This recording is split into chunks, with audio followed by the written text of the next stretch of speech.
Alors j'ai envie de te faire un renvoi par rapport à quelque chose que tu m'as dit au début du repas, que je trouve magnifique quand tu disais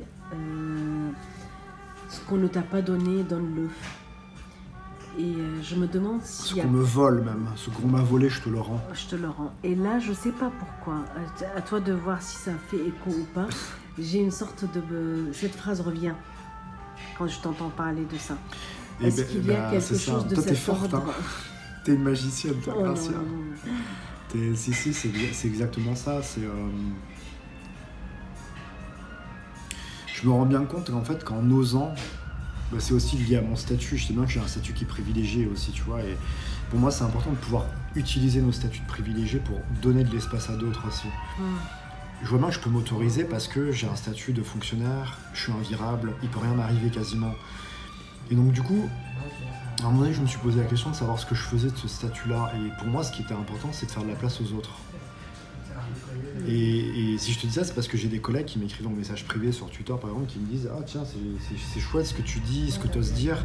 Moi, j'ose pas parce que j'ai pas encore un poste, donc si des gens tombaient dessus, etc. etc. » Et l'une des manières, en fait, de leur rendre cette main qui m'est tendue ou ce témoignage-là, c'est de continuer de persévérer, en fait, dans l'expression de cette voix-là.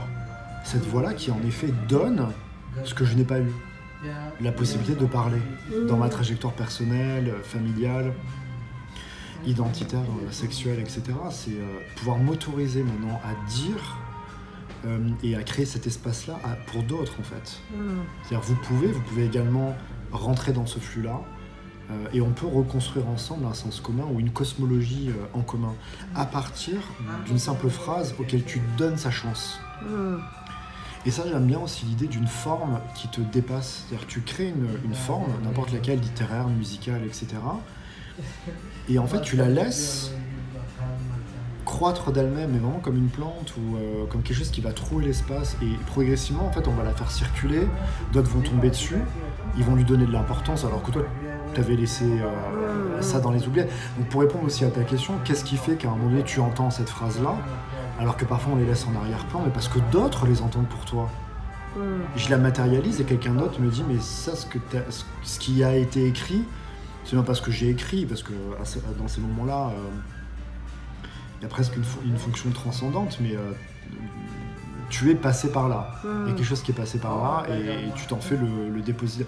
Bon, c'est une fonction très classique dans l'écriture des muses, etc. Mais je crois qu'il y avait quelque chose de vrai là-dedans. De devenir une ruche. J'aime cette idée-là de devenir une ruche, c'est-à-dire vraiment. En plus, la ruche, il y a beaucoup de voix dans une ruche. Dans une ruche, il y a beaucoup de voix, mais elle est aussi ancrée. Elle est ancrée, et c'est parce qu'elle est ancrée que tout passe. Tout change parce que rien ne change.